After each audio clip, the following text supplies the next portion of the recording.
বাড়ি যাবা না? যাচ্ছি তো।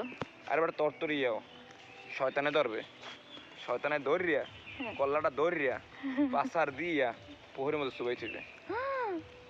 পুকুরে পানি নেই। পুকুরে পানি হেলে গেছে চুবাই সুবিধা হবে শয়তানের। মোটেও না, মোটেও না। গেডিগুলি হাতাই থেকে হয়েছে পেটের তলে। একদমই না। তুমি দেখো এই পুকুরটা যে পুকুর, এই পুকুরটা যদি হান্দাই থই তুমি বাড়িতে পারবা? পুকুরে পানি নেই। পানি নেই হেতে কি হয়েছে, কলাটা ডুবাই দেয়। ডুবে কি মাটির মধ্যে? হয় শয়তান তো। পুকুরে একটু পানি নেই। শয়তান তো কল্লা ডুবাইছে ওই গেডির। পুকুর খালি। শয়তানের গাড়ি তো ওর মধ্যে হান্দাই থই মাটির মধ্যে। পুকুর দিয়ে মানুষ মাটি কেটে হেলাইতেছে। হেতে কি হয়েছে, শয়তানের কি মাটি কাটা লাগবে?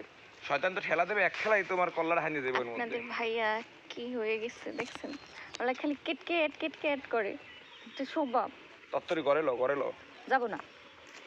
আর বেটা তোমার কুড়ো জ্বালাইয়ে দোয়া হওয়ার কোনো সমস্যা নেই, তুমি করে লো। যাচ্ছি তো, আমি যাচ্ছি ময়না। তত্তরি লো। তোরা তুই যাচ্ছি আমি। আরে শয়তান ধরবে বেটা, তত্তরি লো। আরে কেমন করে ছিলে আমার সাথে? তত্তরি তত্তরি। দেখছো সারাদিন কাজ, কি জঙ্গল।